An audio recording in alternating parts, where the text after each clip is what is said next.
네, 오카는 목사님의 글을 보면 로댕의 생각하는 사람이라는 그것을 직접 보시고 쓰신 글들이 있습니다.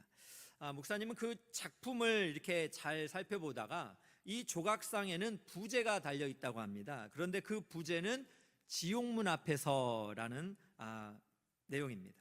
사진을 한번 보여주시면 좋겠는데요. 이렇게 로댕의 생각하는 사람, 여러분 한두 번씩 본 적이 있으시죠? 그런데 여러분, 이 단테 신곡에서 지옥편에 나오는 지옥으로 들어가는 문 위에 만들어진 조각상이 이 바로 로댕의 생각하는 사람입니다. 다음 사진도 한번 보여주시면, 네, 이 생각하는 사람 어디에 있는 거라고요? 지옥으로 들어가는 문 위에 만들어진 조각상이라는 거예요. 여러분, 지옥문 앞에 가서 이렇게 뭔가를 깊이 생각한다는 거, 여러분 이미 너무 늦은 거 아니에요? 그 지옥문 안쪽에는 어떤 일들이 벌어지고 있습니까? 너무나 고통스러운 환경들이 펼쳐지고 있죠. 최후의 심판, 또 영원한 불못, 이런 엄청난 고통과 울부짖음이 지옥문 안에서 펼쳐지고 있는 거 아닙니까? 로댕의 생각하는 사람은 이 문 밖에서 도대체 뭔가를 깊이 생각했던 것일까요? 오늘 우리는 겸손히 참 이 앞에서 우리도 생각을 좀 해보면 좋겠는데요. 여러분, 지옥에는 누가 들어가는 것입니까? 성경을 살펴보면 죄의 문제를 처리하지 못한 사람들이 지옥에 들어가서 형벌을 받고 있습니다. 그런데 여러분, 문제는 무엇입니까? 이 땅에 사는 모든 사람이 죄인이라는 거예요.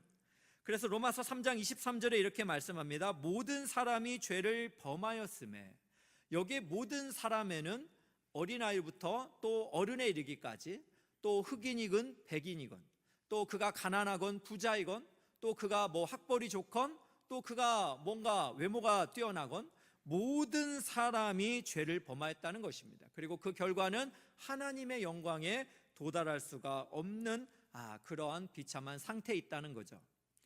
여러분, 우리는 종종 그 성선설을 믿고 있습니다.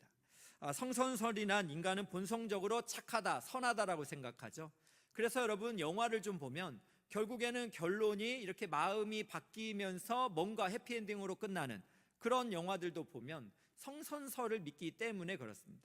그러나 여러분, 인간이 정말 본래적으로 선합니까? 우리가 잘 알고 있는 성철 스님이라는 분이 있었죠. 이분이 이런 말을 했습니다. 일생 동안 남녀의 무리를 속여서 하늘을 넘치는 죄업은 수미산을 지나친다. 무슨 말입니까? 우리가 도덕적으로 이렇게 깨끗하다고 생각했던 성철 스님도 일생 동안 남녀의 무리를 속였다는 것입니다. 그래서 하늘을 넘치는 죄가 수미산을 넘어설 정도로 많다라는 거예요. 여러분, 이런 생각을 해본다면 도대체 인간은 정말 죄인이라는 거죠. 우리가 잘 아는 다윗은 시편 51편 5절에 이렇게 말했습니다. 내가 죄악 중에서 출생하였으며 어머니가 죄 중에서 나를 잉태하였나이다. 죄악 중에서 태어났다는 것입니다. 어머니가 죄 가운데 나를 잉태하였기 때문에 나도 죄의 근원을 가지고 있다라는 고백입니다. 여러분, 그렇습니다. 모든 사람이 죄인입니다. 그런데 문제는 이 모든 사람이 죄의 문제는 결국 그 대가는 사망이라는 것입니다. 죽음이 놓여져 있다는 것입니다. 그래서 히브리서 9장 27절에는 이렇게 말합니다. 한 번 죽는 것은 사람에게 정해진 것이요 그 후에는 심판이 있으리니. 여러분, 죽는 것은 모두에게 정해진 것입니다.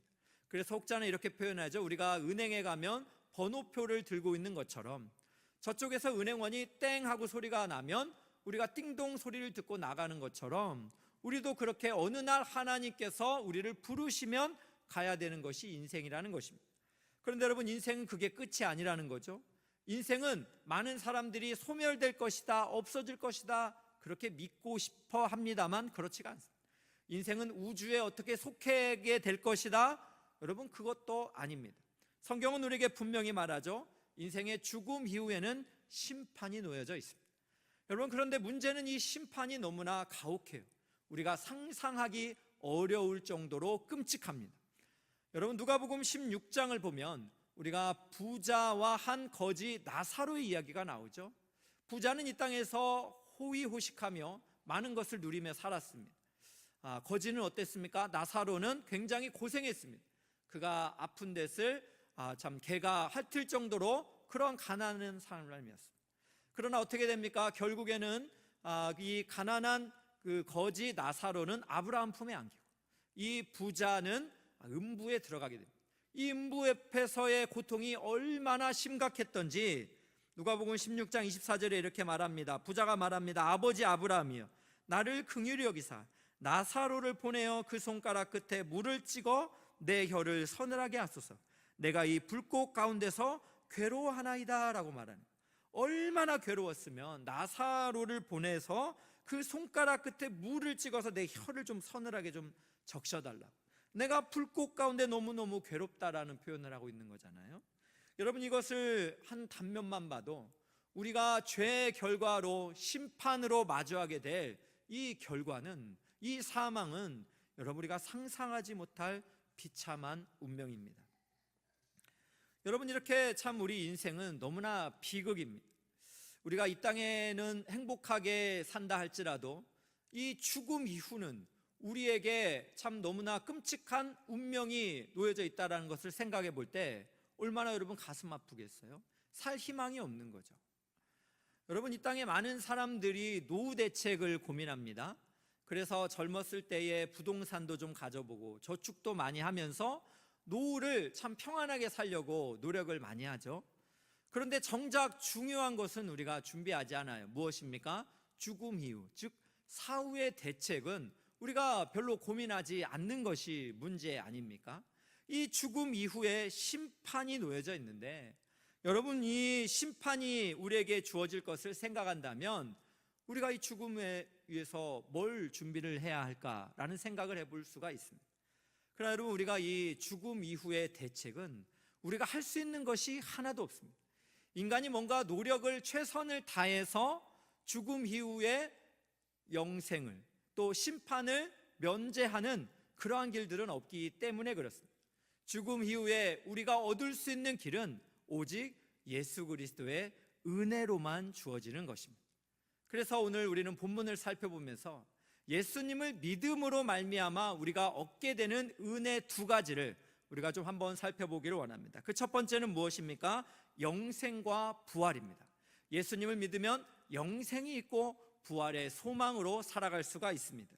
오늘 말씀 53절 보겠습니다. 예수께서 이르시되 내가 진실로 진실로 너에게 이르노니 인자의 살을 먹지 아니하고 인자의 피를 마시지 아니하면 너희 속에 생명이 없느니라.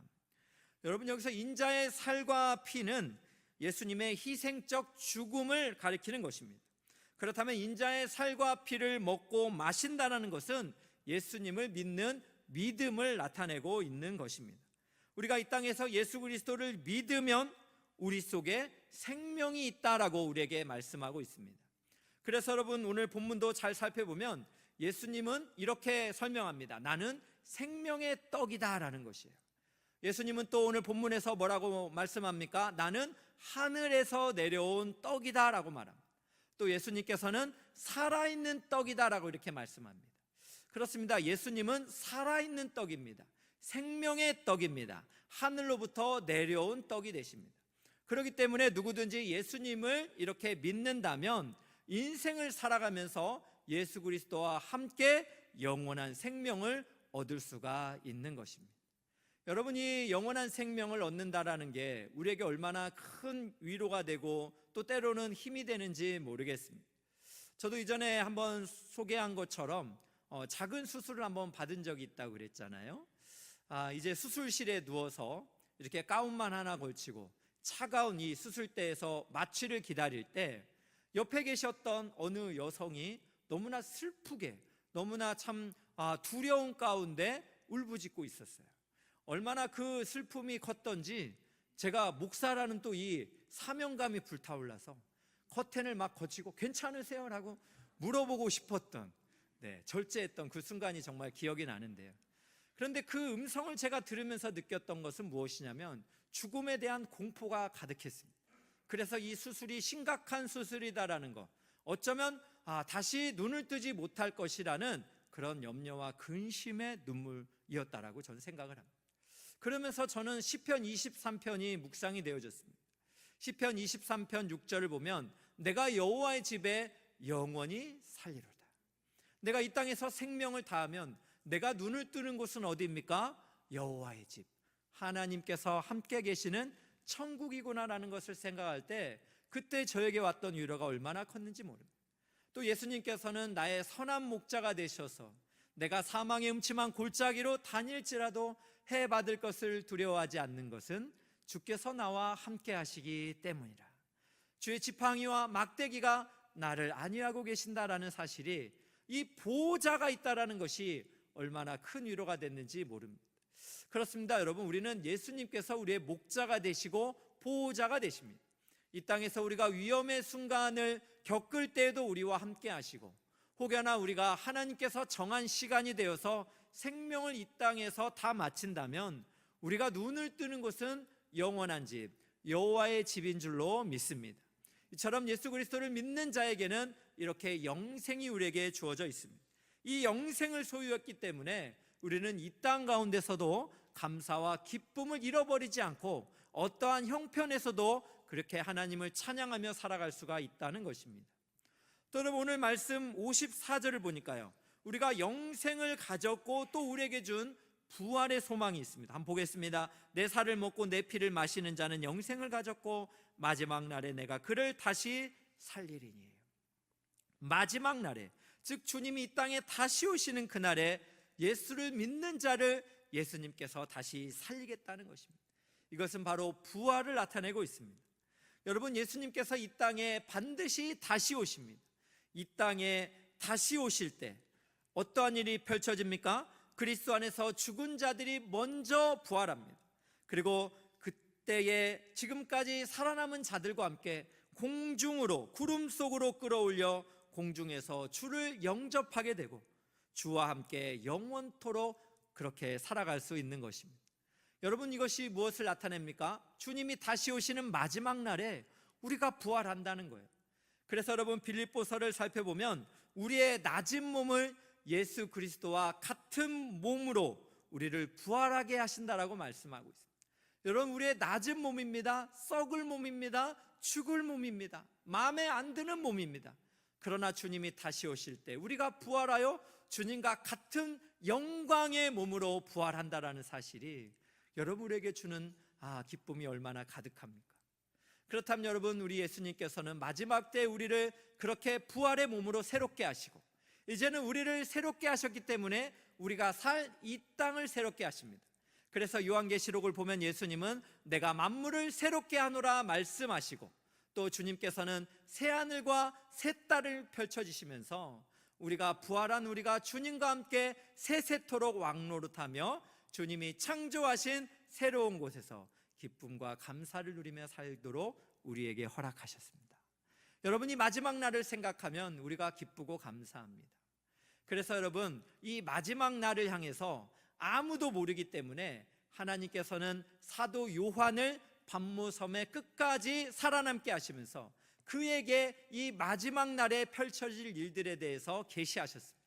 그 말씀이 요한계시록 21장 4절입니다. 보겠습니다. 모든 눈물을 그 눈에서 닦아주시니 다시는 사망이 없고 애통하는 것이나 곡하는 것이나 아픈 것이 다시 있지 아니하리니 처음 것들이 다 지나갔음이로라.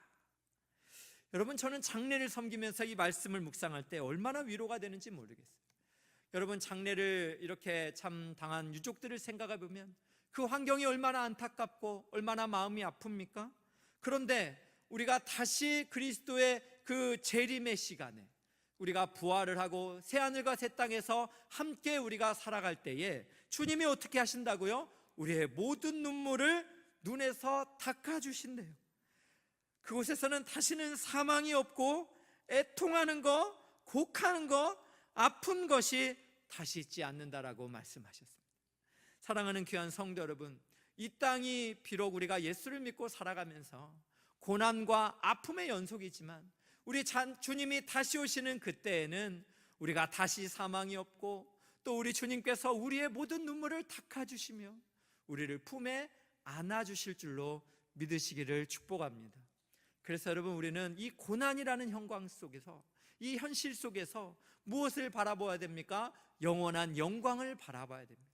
주님이 다시 오시는 그 목자장이 다시 오셔서 우리에게 영광의 면류관을 씌워주시는 그 영광을 바라보면서 영원의 관점에서 이 현재의 고난도 우리가 믿음으로 살아가야 되는 줄로 믿습니다.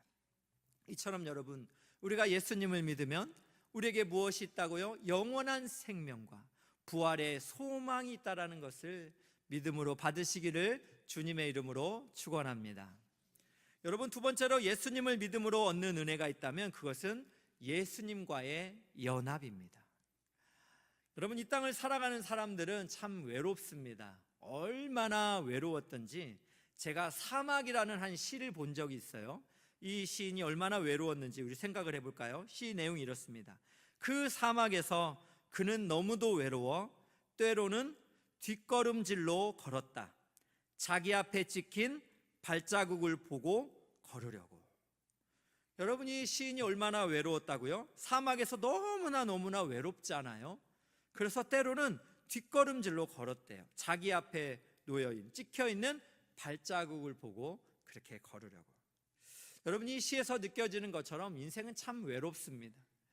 누구도 내 마음을 좀 알아주면 좋겠는데, 내 아픔, 또 내 고민, 내 참 역경, 이런 것들을 좀 함께 나눌 수 있으면 좋겠는데 여러분, 쉽지가 않아요. 때로는 여러분, 이런 것들을 이렇게 기대하고 이야기했다가 오히려 기대대로 돌아오지 않고 오히려 지적을 당하면서 여러분, 우리가 상할 때도 얼마나 많습니까? 여러분, 그런데 예수를 믿으면 우리 예수님이 우리와 함께 하신대요. 고난의 길, 역경의 길에 우리와 동행하여 주신다고 말씀하십니다. 그 말씀이 무엇입니까? 오늘 말씀 56절 57절입니다 보겠습니다. 내 살을 먹고 내 피를 마시는 자는 내 안에 거하고 나도 그의 안에 거하나니. 즉, 예수님을 믿는 자는 예수님 안에 거하고 예수님도 우리 안에 거하신다. 즉, 우리와 연합하시겠다는 약속의 말씀입니다. 이 연합은 얼마나 친밀한 연합인지 57절에 이렇게 말씀합니다. 살아계신 아버지께서 나를 보내시며 내가 아버지로 말미암아 사는 것 같이 나를 먹는 그 사람도 나로 말미암아 살리라. 우리 예수님께서 아버지로 말미암아 사는 것 같이 우리 예수 그리스도와 연합된 우리도 그 예수 그리스도로 말미암아 우리가 이 땅을 살아간다는 거예요. 예수님과의 연합은 참으로 친밀한 연합이다라고 우리에게 말씀하고 있습니다. 그렇다면 여러분에게 묻고 싶습니다. 예수님과 친밀한 연합 가운데 여러분, 이 땅을 살아가고 계십니까? 때로는 너무 멀리 와서 예수님이 느껴지지 않고 그 은혜가 경험되지 않아서 말씀을 읽어도 감동이 없고 교회를 다니며 예배를 드려도 내가 그냥 형식적으로 종교 생활하는 것 같고 사람들을 만나도 굉장히 기쁨이 없고 까칠한 마음만 들고 누군가를 향한 사랑이 아니라 정죄감만 드는 것. 여러분, 우리가 예수님과의 친밀함을 놓칠 때에 우리 안에서 나타나는 죄의 많은 본성들입니다. 여러분, 그러나 우리가 이 예수님과 친밀하다면 우리가 예수님이 기뻐하시는 삶을 살아갈 수 있다는 것입니다. 그분과 친밀함 속에서 많은 은혜를 누리며 사람들을 사랑하고 하나님을 그렇게 기쁘게 하는 예배의 삶을 살아낼 수 있다는 것입니다. 저는 오늘 말씀을 이렇게 묵상을 하면서 우리가 예수님을 믿으면서 우리 안에 영생이 있고 부활의 소망이 있고 또 예수님과 함께하는 연합의 기쁨이 있다는 것을 묵상을 해볼 때 이 안에서 우리는 하나님의 사랑을 발견할 수가 있습니다. 하나님의 사랑이 있기 때문에 우리가 이런 놀라운 특권들을 누릴 수 있다는 거예요. 예수님께서는 자신을 뭐라고 말씀하셨습니까? 생명의 떡이다라고 이렇게 말씀했잖아요. 생명의 떡이라는 것은 누구든지 먹을 수 있도록 자신을 준다는 것입니다. 또 예수님께서는 피를 준다라는 표현을 하잖아요. 예수님께서는 우리를 위하여 그렇게 십자가에서 죽기까지 우리에게 모든 것을 내어주셨다라는 것입니다. 이 생명의 떡과 또 예수님의 피를 생각할 때 우리는 하나님의 사랑을 받은 자라는 것을 우리가 깊이 이렇게 묵상하며 감동을 받을 수가 있습니다. 로마서 5장 8절에 이렇게 말합니다. 우리가 아직 죄인 되었을 때 그리스도께서 우리를 위하여 죽으심으로 하나님께서 우리에 대한 자기의 사랑을 확증하셨느니라. 우리가 죄인 되었을 때입니다. 우리가 연약할 때입니다. 우리가 하나님과 원수 되었을 때에 하나님이 먼저 우리를 사랑하셔서 십자가에서 아들을 죽이기까지 우리에게 모든 것을 그렇게 보여주시고 우리의 죄를 용서하여 주셨다라는 것입니다.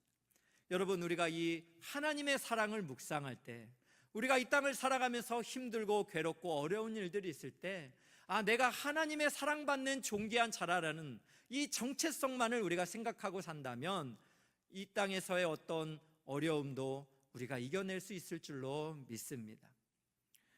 여러분, 완벽주의의 작별을 고하다라는 이 책 제목이 있습니다.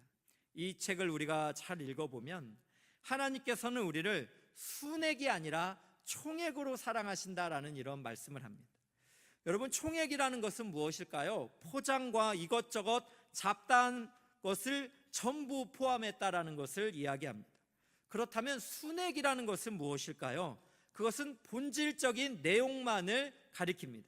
그래서 여러분, 우리는 때로는 하나님도 우리를 순액으로만 사랑할 것이다, 우리 있는 모습 총액으로는 사랑하지 않을 것이다, 이렇게 착각을 합니다. 그래서 우리는 참된 본질을 잘 다듬고 발전시켜야 될 때만 하나님께 사랑을 받을 수 있다라고 인간적인 사랑을 생각하는 거예요. 그래서 우리는 완벽해야 하나님께 사랑받을 수 있다, 또 마땅히 무언가를 잘해야만 하나님께 사랑을 받을 수 있다, 우리가 헌금 생활을 많이 해야만, 기도를 많이 해야만 하나님 사랑을 받을 수 있다, 또 우리가 훌륭한 업적을 완수해야만 그렇게 사랑을 받을 수 있다라고 착각하는 거예요. 그래서 얼마나 우리가 그렇게 강박관념에 우리가 사로잡힌 나머지 사람들뿐만 아니라 하나님에게도 그래야만 사랑받을 수 있다라고 생각하면서 얼마나 우리가 좌절하고 낙심하고 완벽하지 못한 자신 때문에 여러분 얼마나 한숨 짓는 일들도 많습니까? 그러나 디트리 보네퍼는 이런 말을 했습니다. 우리가 가치가 있어서, 즉 뭔가를 잘해야만 하나님이 우리를 사랑한 것이 아니다라는 것입니다. 하나님이 우리를 사랑하시기 때문에 그 자체로 우리가 가치가 있는 존재다라고 말을 하는 거예요. 여러분, 우리가 가치가 있는 존재가 될 수 있는 것은 하나님께서 십자가의 사랑으로 우리를 사랑하시기 때문에 그 아들의 목숨과 우리를 맞바꿀 정도로 우리를 가치 있게 여기신다라는 것을 묵상할 때 여러분, 우리가 하나님이 나를 총액으로 사랑하신다라는 것을 우리가 신뢰할 수 있는 줄로 믿습니다. 이것을 살펴보고 있는 것이 스바냐서 3장 17절입니다. 너의 하나님 여호와가 너희 가운데 계시니 그는 구원을 베푸실 전능자이시라. 그가 너로 말미암아 기쁨을 이기지 못하시며 너를 잠잠히 사랑하시며 너로 말미암아 즐거이 부르며 기뻐하시리라. 오늘 예배하는 귀한 성도 여러분, 완벽해야만, 또 무언가를 잘해야만 사랑받는다는 인간의 사랑을 내려놓으시고 오늘 성경이 말씀하신 대로 하나님께서 우리를 사랑하시고 아들을 내어주시기까지 우리를 존귀 여기신다라는 그 사랑 때문에 다시금 용기를 내시고 또 다시금 이 세상을 향하여 힘을 다해 전진하시기를 예수님의 이름으로 축원합니다. 저는 오늘 말씀들을 이렇게 묵상을 하면서 우리가 하나님의 은혜로 그 사랑을 받은 사람들로서 어떻게 삶을 살아야 될까를 묵상을 해봤습니다. 그런데 여러분, 묵상을 하다 보니까 예수님은 스스로를 향하여 생명의 떡이다라고 이렇게 말씀하시지 않습니까? 그렇다면 여러분, 죄인 된 우리가 생명의 떡이신 예수님을 믿음으로 말미암아 우리가 영생을 얻고 부활의 소망을 얻게 되고 그리스도와 연합하게 되는 놀라운 은혜를 받았다는 것을 신뢰한다면 우리도 그리스도와 연합된 관계로서 예수님이 생명의 떡을 살아내신 것처럼 우리도 이 땅 가운데 누군가에게 생명의 떡으로 다가가야 되지 않을까라는 생각이 듭니다. 여러분, 예수님의 생명의 떡이 되신다는 것은 한계를 정하신 것이 아닙니다. 잘생긴 사람, 부유한 사람, 뭔가를 가진 사람에게만 생명의 떡이 되신 것이 아니에요. 이 세상에 존재하는 모든 사람들에게, 심지어 사람들이 하찮다라고 생각하는 그런 인간적인 기준 속에서 멸시받고 있는 모든 사람들을 향해서 예수님은 생명의 떡이 되셨어요. 그렇다면 예수님과 연합된 우리도 이 땅에 누군가에게 생명의 떡의 삶을 살아가려고 그렇게 노력해야 되지 않겠습니까? 예수님은 이 땅에 생명의 떡으로 사셨습니다. 어떻게 사셨느니 마태복음 9장 35절에서 36절에서 이렇게 말해요. 예수께서 모든 도시와 마을에 두루 다니사 그들의 회당에서 가르치시며 천국 복음을 전파하시며 모든 병과 모든 약한 것을 고치시니라. 무리를 보시고 불쌍히 여기시니, 무리를 보시고 불쌍히 여기셨다 합니다. 여기서 불쌍히 여기신다라는 말은 헬라어로 스플랑크톤이라는 말입니다. 이 말은 창자를 뜻하는데요, 당시의 유대인들은 창자에 동정심이라든지 긍휼히 여기는 마음이 담겼다라고 이렇게 생각을 했습니다. 예수님께서는 무리를 보시고 불쌍히 여기셨다는 거예요. 그것은 창자 안에다가 동정심을 담았다는 거예요. 긍휼히 여겼다는 거예요. 창자가 끊어질 정도로 무리를 그렇게 불쌍히 여겼다는 것입니다. 왜요? 그 이유가 36절 하반절에 나오죠. 그들이 목자 없는 양과 같이 고생하며 기진하니까. 그들이 목자 없는 양처럼 버려진 인생으로 고생하며 그 기진하고 있으니까 예수님께서 불쌍히 여기셨다는 것입니다. 그렇다면 사랑하는 성도 여러분, 우리도 이렇게 생명의 떡이 되기를 원한다면 예수님과 같이 무리를 향해서 불쌍히 여기는 그런 긍휼이 회복되어지기를 예수님의 이름으로 축복합니다. 저는 오늘 설교를 이렇게 준비를 하면서 특별히 저희가 새생명 축제를 11월 10일에 함께 이렇게 드리기를 원합니다. 그런데 설교를 이렇게 준비를 하고 또 아무리 생각을 해도 하나님께 이런 마음이 들더라고요. 하나님, 새생명 축제 정말 해야 됩니까? 올해는 여러 가지 환경도 좀 잘 안 되고 또 준비도 미흡하고 정말 갑자기 새생명 축제 하자고 하면 우리 성도님들도 너무 뜬금없다 이런 생각할 텐데, 태신자 작정합시다 하면 웬 갑자기 태신자 이런 생각들 할 텐데, 정말 이거 하나님 해야 돼요? 이렇게 하나님 앞에 이렇게 참 기도하는 시간을 가졌습니다. 그러면서 제가 유튜브에 한 찬양을 이렇게 듣게 되었는데요, 그 찬양의 제목이 무엇이냐면 혼자 걷지 않을 거예요 라는 이 찬양의 제목이었습니다. 그런데 이 찬양을 이렇게 듣다 보니까 정말 마음에 감동이 오는 거예요. 또 하나님이 이렇게 우리의 외로운 인생길에 함께 해주신다는 이 말씀이 너무나 위로가 되었습니다. 찬양 가사를 들으면서 오늘 말씀처럼 예수님께서 우리 안에 우리와 친밀하게 연합하신다라는 이 말씀이 굉장히 믿음으로 다가오면서 소망이 생겼습니다. 하나님 새생명 축제 할 때에 하나님께서 우리와 함께 하시겠군요. 예수님께서 우리와 함께 하시면 외로운 인생길 혼자 걷는 것이 아니라 예수님께서 함께 하시면 우리가 걷는 이 길이 행복하겠다라는 생각이 들었습니다. 여러분, 그래서 이번에 새생명 축제 주제를 이렇게 잡아봤습니다. 함께 걸으면 행복합니다.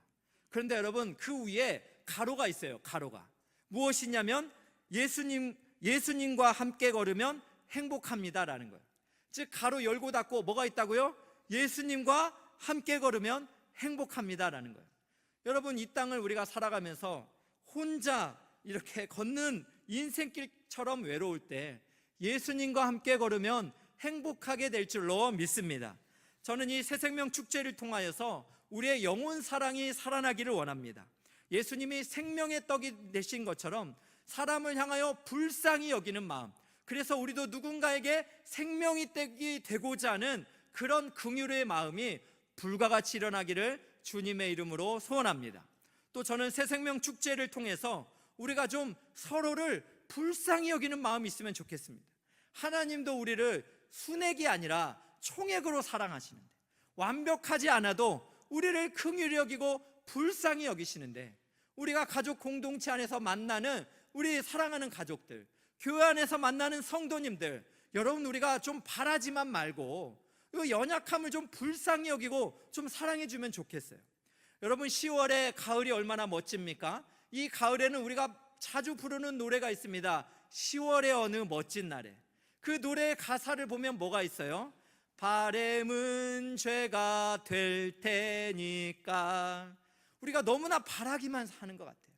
바라기만 하고 기대하기만 하고 사랑받기만을 소망하니까 우리의 관계가 어려운 거 아니에요?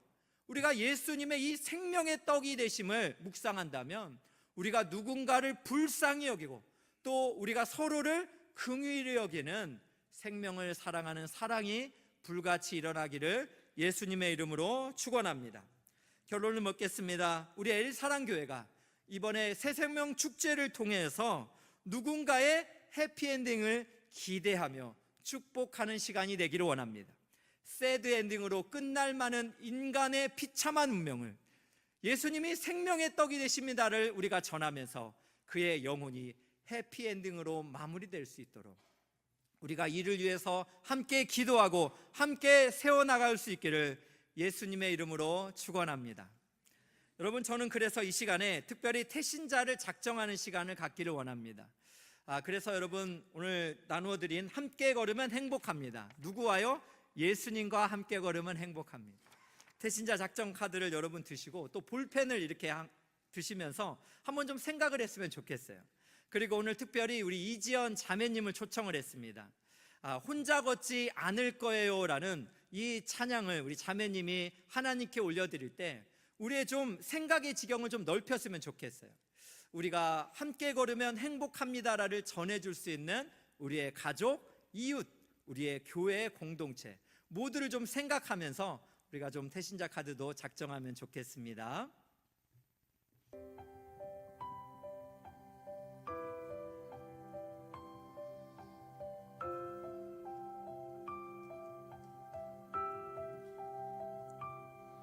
그대 폭풍 속을 걷고 있을 때 비바람을 마주해야 할 때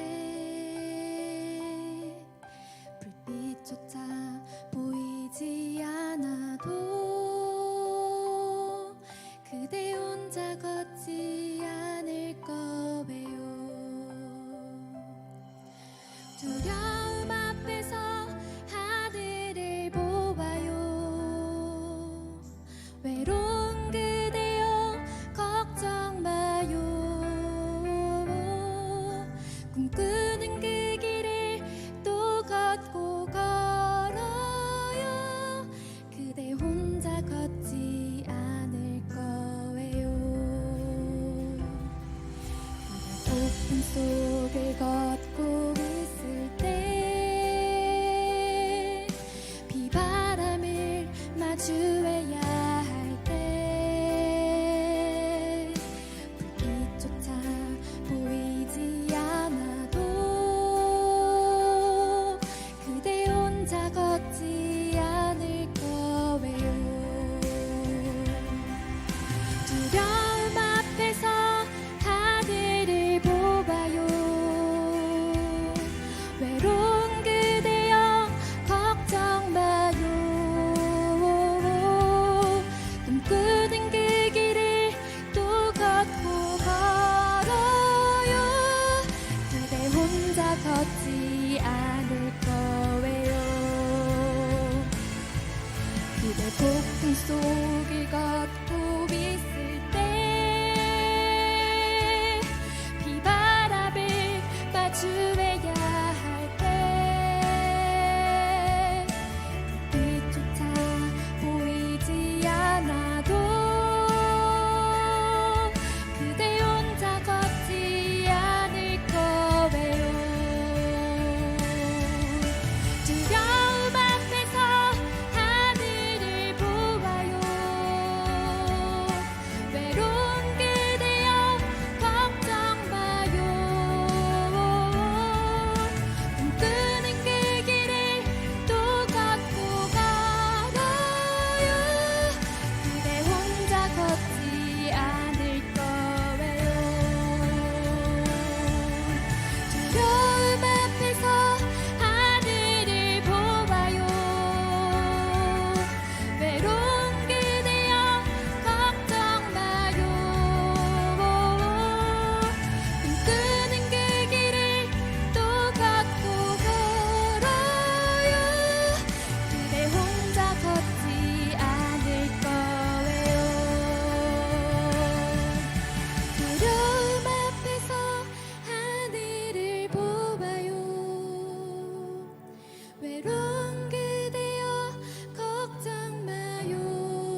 그렇습니다. 우리가 폭풍 속을 걸어갈 때, 비바람을 마주대할 때, 불빛 하나 보이지 않을 때, 혼자라고 생각될 때 우리와 함께 하시는, 또 우리와 연합하시고 우리를 도우시는 우리 하나님이 함께 하시는 줄로 믿습니다.